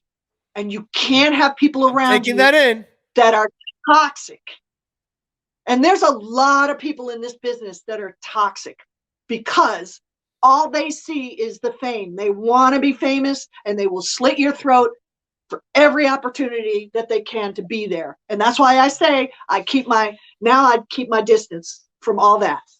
You do your thing, you perform, and you go back home, take care of your kids, and you're coy in the back, building waterfalls, spend the time with the hubby, and you're like away from toxicity all the Yeah. way. And I'm very proud of my husband. He is a college professor at Queensborough Community College, one of the most diverse boroughs Beautiful.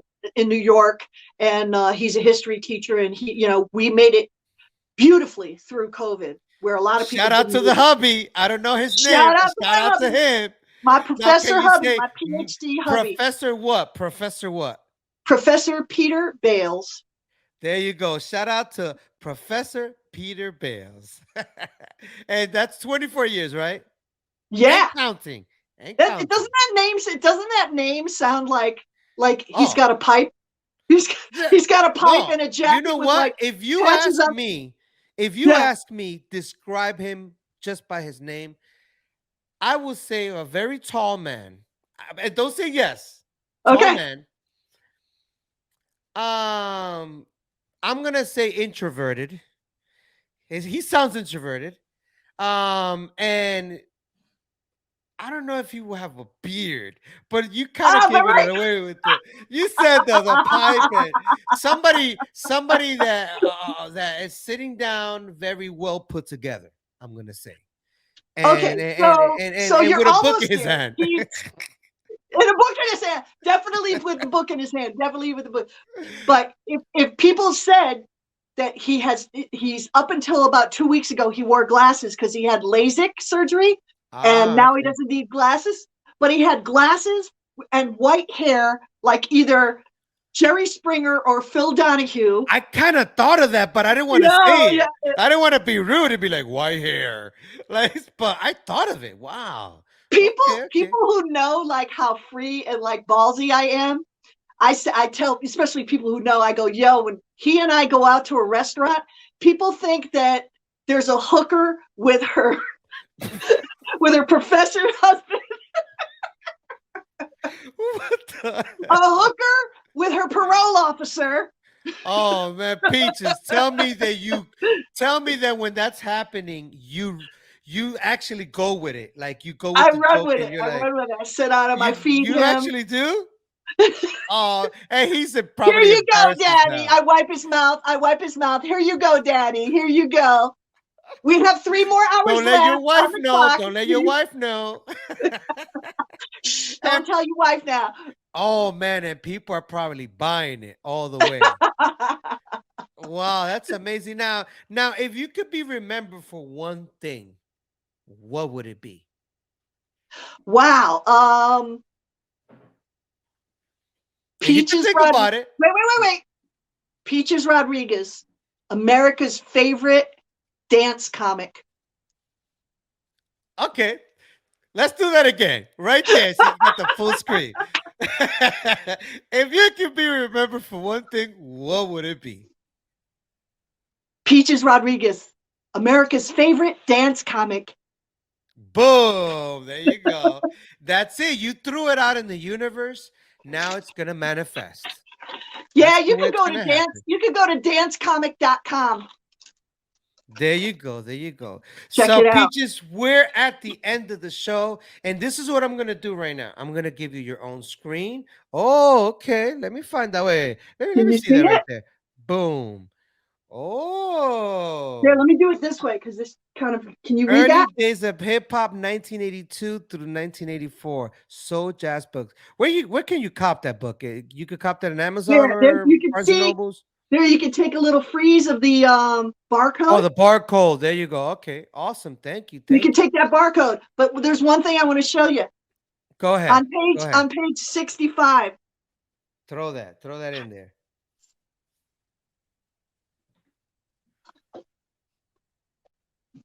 Oh, that is so dope. Talk to me about that picture right there. So that's Muhammad. Muhammad? That's Muhammad. Muhammad was part of Magnificent Force. Oh, okay. Okay, so you can see this. Let me do that. Can you see that? Yes. And who's that on the left? That's me. Ah, that's Peaches. Look at that. Whoa. Dude, that I is was so in the dope. middle of doing what we called a W. Yes, that is so. I gotta. You know So- what, Peaches? so I gotta cop that Muhammad- now. Okay, you're gonna Yeah. love it, man, because it's got everybody in here. It's got Oh my got, god. like, Soul Sonic. It's got like Soul Sonic Force. Oh, I'm getting that. It's got, Right now, like, I'm going to every- Amazon and getting it. Check it out, man. Yo, that is so official.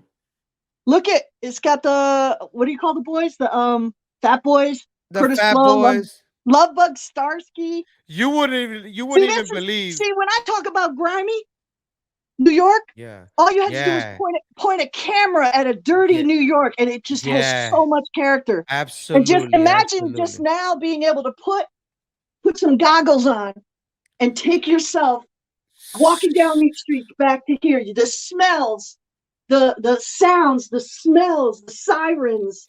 I could smell it now just by you showing me that picture. I'm telling you, man. I mean, I think somebody's going to eventually take all these photos and stuff. That Vibe Freddy Wow. right there. Look at that. Yeah, Wow. just So like- I'm gonna give you a little video of one of the videos you have online, and just to highlight you a little bit more. Oh man, look at that. Yeah, that's so official. It is And so you were official. all When over you- that. When you get put in a book, and people try to like deny you and shit. That's not You know what I happening. mean? You know They why? try and You know why now, Peaches? You're on What? Flash Talks. They ain't denying you, girl. Hey. And history is gonna stay here forever. Once this is up, people gonna always Well, like, remember you. One of the things I hope that happens, and I've been having conversations with MC Globe about potentially being inducted into the Universal Hip Hop Museum in Manhattan as one of the first female poppers in New York I City. believe it'll happen. It'll happen because I know they're doing things every year. And Yeah, and it's like they got to get around to me eventually, and they're gonna ask. There's only so Yes. many years the dudes can like keep me away, keep it out, you Eventually just they're gonna keep- get around. You just keep doing your thing, what you've been Yeah. doing all this time. Like you said, you're gonna have a bunch of booze in the beginning. You did it for 4 years, and you still survived it. You're good with that. You already know Yeah, you're yeah. good with that. It's Yeah. gonna come to you. Now, this right here. Talk to me about this right here. Oh, So that is that was what year was basically that? that was one of the first years that I decided that I was going to put the two things together, but I did it as a video. I didn't do it as like I do it now in my act, but Yeah. I put it together, just edited together some of my comedy and some of my dancing. So it was the first time. What year was that I this? ever- That's down in that's down in Soho. And that's What the year? comic strip. Do you know what I don't year? know what year it was. I don't know. Guess what? I think it's in the 90s because I remember meeting you that way. Okay, That's cool. how I met you. You look exactly like that when I met you. That has But to I be. think that has to be late 90s then. Because Yeah. you officially, I remember you mentioning the comic strip that you started doing that. So Yeah. I'm going to say 98, 99. Yep. Look at that. I'll get that down. I'll get that skinny again. Look at that. That's one of my favorite, like, little, I think, dance bits right there. I love that suit. That's one of my favorite. You remember that movie you did? What was that movie you did with Kid Dynamo and Bam Bam? And it was some cheesy, funny dance movie in the thing. I forgot what it was. I'm one of the people that can claim that not only have I been in one of the best hip hop movies on the planet, Beat Street, but I've been in the worst one. What was the name of that movie? Oh my God! Do we have remember- to? Do we have to? Really? Okay, dude? don't. No. Because they're gonna Okay, find all you right. immediately. They're gonna Yeah, But I remember when we used to tour together, and Bam Bam was like, "You want to be part of this movie?" And I was such a oh my God! I was so, even though I would have done it, but I chose to bar mitzvah with Total I'll Entertainment tell you. that What, weekend. I'll be honest with you. I'll be honest with you. If you take the dance pieces from that movie, it's dope. No, I know. So if you just take all the other stuff out and you isolate it, and somebody like they can put a storyline together with just the dance stuff, it's really good. I mean, I did a couple of really amazing things in there that I never did before, and they shelved it because it was too good. Some of the stuff that I did in there. Okay. You will have to text me the name of the movie because I forgot, and then I'll find that clip and I'll put it on here. And just the clip of the dancing. No, none of the acting. You see the way I look like this? This is me bombing for 4 years. Oh man. So now the question is this: in Beat Street, Yeah. what scene? What was so the part? Just before they go to the burning spear, and he's auditioning at the burning spear for I forgot the guy's name. I don't know if it's Cool DJ Herc, or I'm not sure who he's auditioning for. You could see me dancing in that part a lot. You know, I do something like this. You're like Yes. this. And what color you were? I remember. That's You right. and I know. was trying to avoid it, but Peaches, you bringing me in there, man. I don't want you crying when I tell this story, and I don't want to go full. Don't go full. I want to see your eyes when I'm telling you this story. Oh man, Okay. I knew you were gonna do this, Peaches. I can't help it. We have a mutual love for him that Go ahead. only we're the ones who have to keep him alive because he was so special to me and you. Yes. So I think it's 2019. So it's before COVID. Well, he passed in 2018. So he passed in 2018. So it might have been the end of summer 2018. So it's the end of summer. It's in June. It was about a month he had been gone. And I get a call from a girlfriend that I knew all the way back in the original days. She's a DJ named DJ Jazzy Joyce. Let me do that again. I get a call from a girlfriend I know from way, way back. Her name is DJ Jazzy Joyce. She's one of the original female DJs from Bambaata's era, from going back Soul Sonic Force and Rocky Dates. That's how long I know her. She goes, she's hilarious on the phone. Yo, Peaches. Yo, nobody called you. I know they didn't call you. Because she's so hilarious. She's like, guess what? I said, what? She goes, you always been nice to me. You always been good to me. I'm telling you right now, Elton John is looking for some OG dancers to be in his videos. That when he goes back out on his final tour, he needs dancers to be in the video. I said, wow. I said, no, nobody called me. And of course they don't, because they don't want you there. fellow dancers, they don't want you there auditioning. Yes, yes. So here's the thing. I kind of have a vibe that when I go to this audition, I sent them the tape the same way you do it. You send the email, you send the tape, call them. They said, whatever. They say, come in. I knew what I was going to do was channel Alex Kid Dynamo. I dressed up with the red hat. I had the red jacket on with the vest. I had the pants with the socks, the whole 9 yards. I go in and I talk to my other friend who is also a friend of Alex. He doesn't want, I'm not going to mention his name, but I said, why didn't you dress up? I said, dress up in your silks, man. Dress up in your, no, man, I didn't want to do it. I'm like, okay, cool. Some can't do it. Some can't. They can't.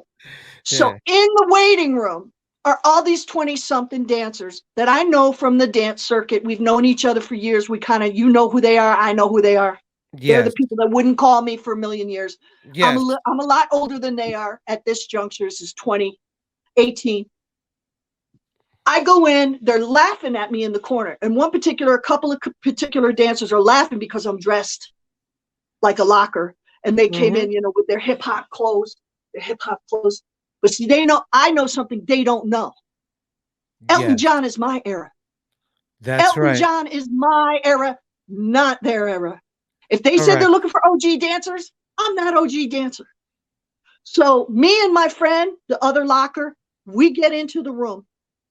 And we're in the room, and the director and his assistant are sitting behind one of those long tables, those banquet tables. And they start the music, and it's Philadelphia Freedom. Philadelphia Freedom starts, dun, dun, dun, dun, dun, dun. And what is Philadelphia Freedom? Dun, dun, dun, dun, dun, dun, dun, dun, dun, right? Dun, dun, dun, dun, right? So he sees me locking it up like that, and he goes, holy shit. He stands up, and my guy went, he wasn't that impressed with him. Okay.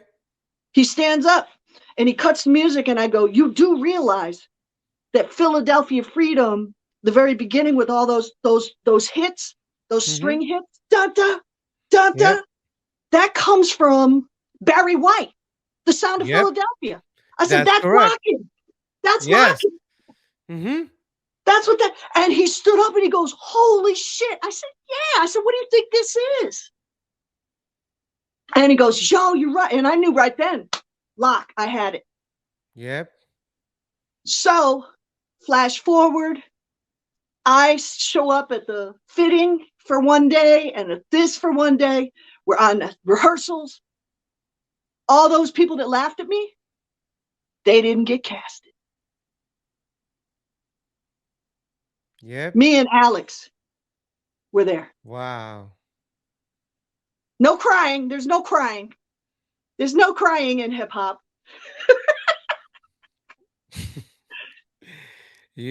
Wow. I don't even know what to say. That's the truth. All of it. There's no one way, this way or that way. Let them, you're whether going to laugh at me or laugh with me. Go ahead and laugh.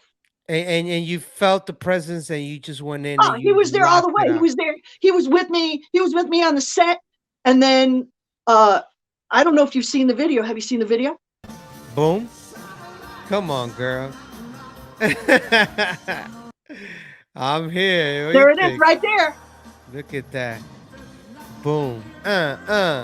Yes. Look at that, yeah. Da, da, da, da, da, da, that song. da, da, there's da, two da. songs. Let me tell you something, Peaches. There's two songs that will never be the same song ever. First one is Conga by Gloria Estefan, because that's the song that I was performing with Alex, and he passed in my arms to that song. I didn't know you were the one that caught him. I'm so sorry. I did not know that. And I was there. It was Honey. Everybody was doing the show, and I was DJing the event while he's locking, doing his thing to Conga. and it happened. And I was there, and he said my name at the end, and it was after that song. Every time I hear it, it's Not the like same. it's not the same. And that song as well. Now that you said that, and I'm laughing so I could swallow the tears, Peaches, because you're trying to get to me, but it's not gonna happen. But wow, that but is so beautiful. if you had to say something, in closing, that's how I want my act to be. And It's I'm gonna this. play it There's again. more. I'm gonna play it again because it's so beautiful. You look so beautiful there, Peaches. Yeah. And you're like a locking angel right there. I'm gonna be real with you. Look at that. Look at that. Look at your wings, girl. Wow. That's Alex. Wow. Alex is my Yes. wing. Wow, Peaches, come on. What are you You doing know- to me? No, man, we can't cry. There's no crying in hip hop. There's no crying in hip hop. Damn it, man. But what you have to do is you have to flash somewhere along the line a picture of Alex Absolutely. or a video, like while we're doing this, like talking Oh, about it. you already know. You already know. That's Because my what I father of love- entertainment. Took me out of the hood, showed me the world, showed me everything. bro, I- 2017, 2018, I'm flying in to Georgia, to Atlanta. I think my husband and I are on a stop off, and we look at this bus stop, Oh, this big yes. bus stop, and it's Alex. Yes. Did God not give him that blessing before he left us? It did. You got me, man. Damn it. dude. I got you, bro. I got you. I knew it. I knew I got you. But that's the most important, like laughing and crying, man. Like this is what life's about. Being here in the moment and just, man, I enjoyed every minute of him. Every freaking minute of him. He was my little firecracker. Talk about a firecracker, bro. You want me to show you something? I Sure. haven't shown this to anyone. Hold up. Sure. Check this out. Oh, is that a shirt or is it like a satin jacket? That's a long sleeve shirt that was painted years ago. And in the back, it says Disco Kid Dynamo. Wow. And I remember years ago, I asked him for this, and he said, one day I will give this to you. And he ended up passing. And when he passed, we ended up, me, Honey, and a group of us, we ended up going to his house. And you wouldn't believe, Peaches. We're looking through his house everywhere, and they were like, well, we got to take everything from his house. The first thing Honey Rockwell goes, hey, Flash, come over here. There's a lot of clothing here. Do you want any of them? And I said, I don't know. I can't do it. She's like, no. Here. You got to have this shirt. And it was that blue shirt. I was like, what? And I'm like, out of all this big closet with all his costumes, Hundreds of things. she has to give me this. Alex is like, Nita, take it. He will always live with us forever because we're mentioning him. I know his physical body's not here. Damn it, Peaches. Why you have to do this? Damn. Amazing. I love that guy. Yes. I love that guy. Forever. And he taught me so much, man. He taught so many people so much. Such a beautiful person. And it's unfortunate that I never got to interview him on this show, but I did get to interview him plenty of times off camera, on camera. I got some interviews of him, me and him alone, talking through the years. Damn it, Peaches. I know. I can't even freaking I'll talk tell you, now. there's that one clip of him where it's like the light is coming down. It's like a big dark space, and the light's coming down, and he's dancing. I mean, Yes. I tell you, and I knew that you had done that clip. I knew you. Yes, you were I the one did. that edited Yes. it. It's one of the most beautiful things. And he played, I think he was most proud of that one clip because it really showed him at length. Oh, like, yeah. What you can, Yeah, and he was spry. He was as spry as could be. He was at like the peak of who he was, like the persona of who he is. Like that's, I guess, man, that's the key to the life. Yeah, While you're here, and he was actually rehearsing. Do you remember Angel Feliciano? He was one of the choreographers. Oh yeah, of course. Yeah. He remember when he started the show The Movement, he was doing like this theatrical experience thing. It was awesome. It was awesome. We were rehearsing. I have a funny feeling it was politics and all the other stuff why it didn't become successful, but that's neither here or that's there. Something else. But Alex, I remember he invited me to go there, and he's like, Flash, and we're gonna do this like a pilot for this new theater show, this and this and that. You should come, bring your camera. I want you to record me. And I said, oh my God, hell yeah, I'm gonna record you. So I never forget that. And I show up to the rehearsal, we're hanging out, and then he's like, as soon as I pulled out that camera, and I'll play it on there right now so you can see went it. Off. He went off. That one right there, right? Look at that. Woo! Look at that, look at that. Woo! Woo! Look at that. Look at that. Oh! Yeah, he came back. Look at that. Look at that. Yeah. This part right here. Ready? Yeah, you already know what he made famous. Yeah. Look at that. Look at that. Watch. Right here. Right here. Ready? This is amazing right here. Look at this. He's going to come out now. Again. I was like, solo. Look at that man right there. Woo-hoo-hoo.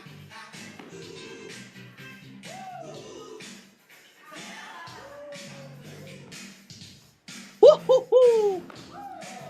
Oh! Yeah, come on. Right here. My favorite move of him.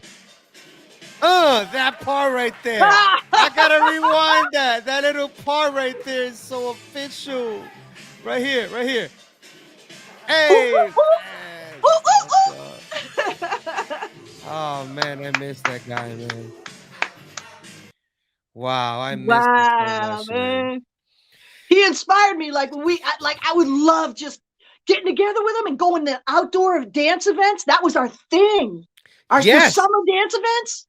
Oh my God, I used to see you guys do that all the time, and I'm like, that was my favorite thing. Like I'm not into the deep dark. I mean, he still liked to go to clubs. I didn't like to go to clubs. I'm like, you're with this dance in the sun. Listen, let's just Beaches is trippy that we will be on tour traveling, and this man at, I'm gonna say 55.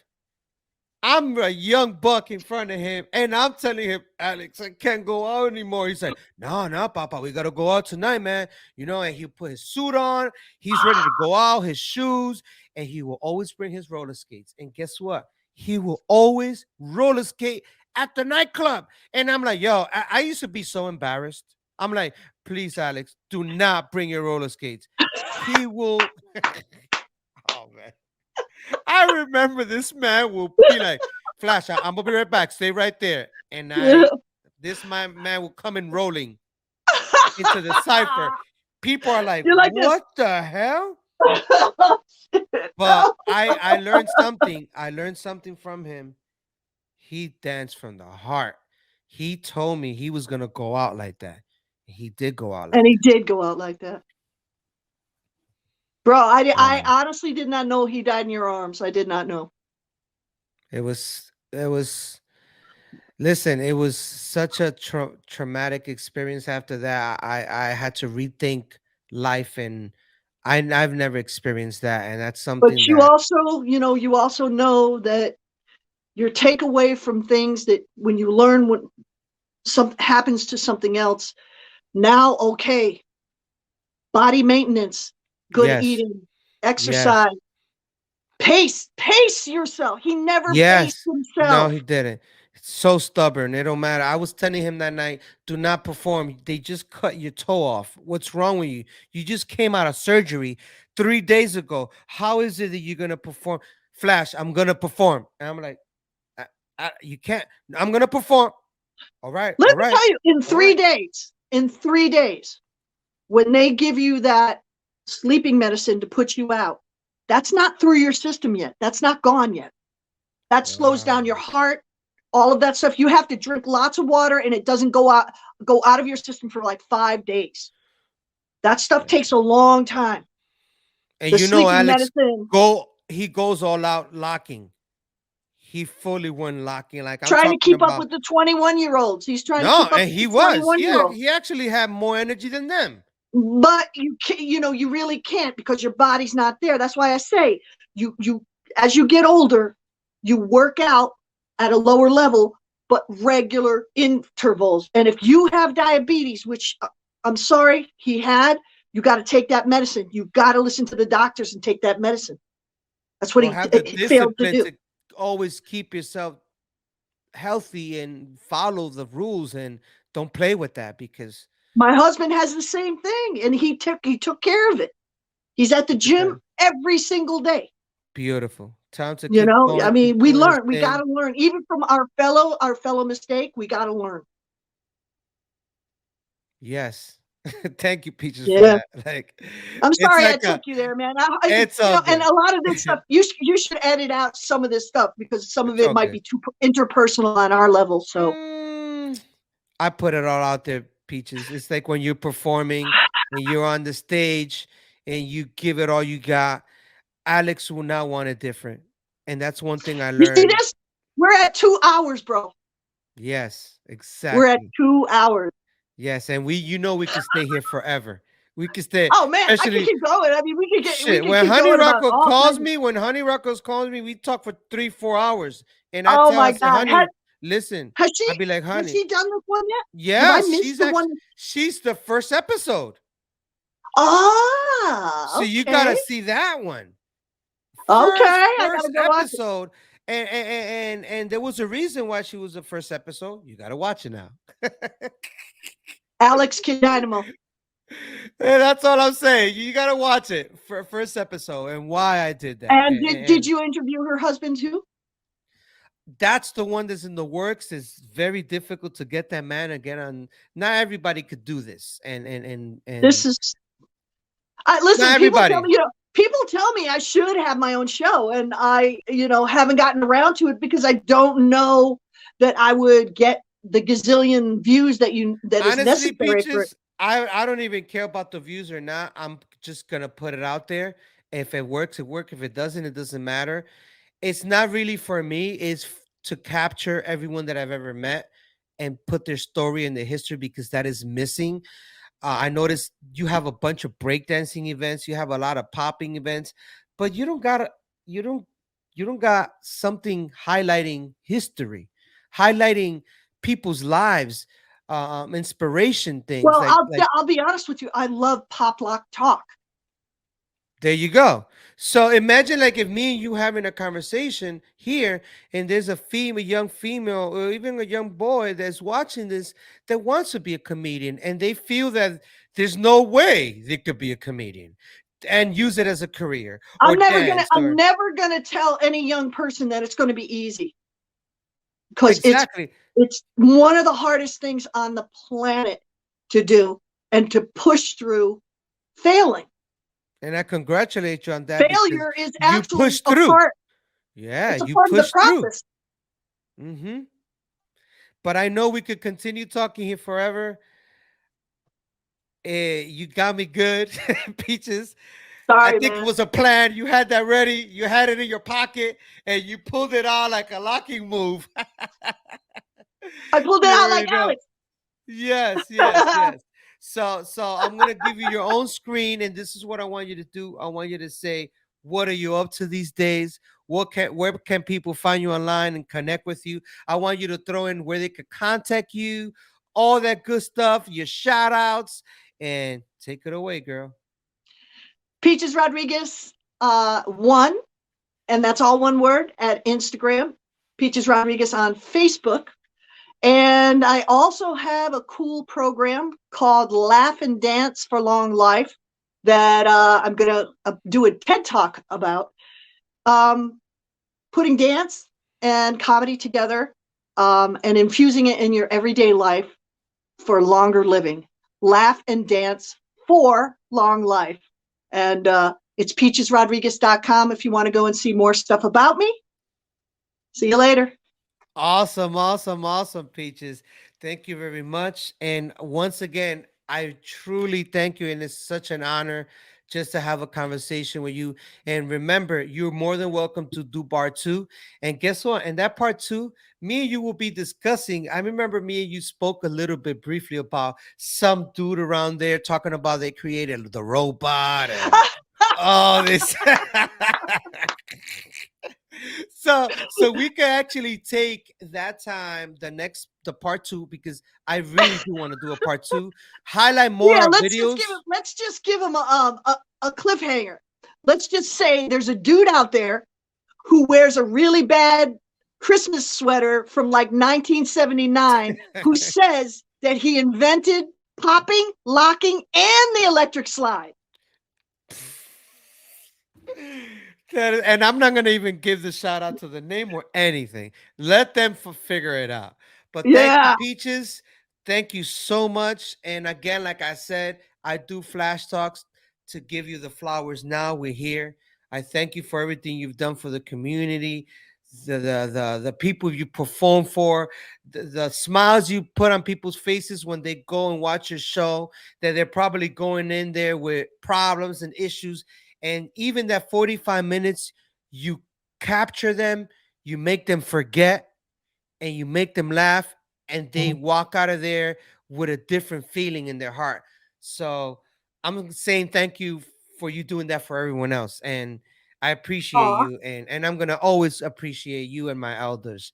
And thank you for giving us ex-dancers, a platform to talk about our history and just kind of be present. And this was a lot of fun. And guess what? I'm suffering a little death right now. Yes. Oh, no. Yes. You got it. You got it. See how I brought it back? Yes, you did. I brought it back. That's the comedian you. Now, this is a question. What is the name of that when comedians do that? Called a callback. A callback. Okay. A callback. Because you know what? I do that in magic. You know that? I start with something, and at the end, I reveal that again. It's called a callback. Peaches Rodriguez, verbal bullets. Ah, okay. Weapons of expression, right there. The weapons of expression, verbal bullets. There you go. But ladies and gentlemen, I go by the name of Flashback, and this is Peaches Rodriguez. This is Flash Talks, history worth listening to. But thank you, ladies and gentlemen, for watching this episode. This was really, really an honor, and so happy it happened. And God bless you guys. Take care. Brush your hair. Peace out. Peace. Yeah.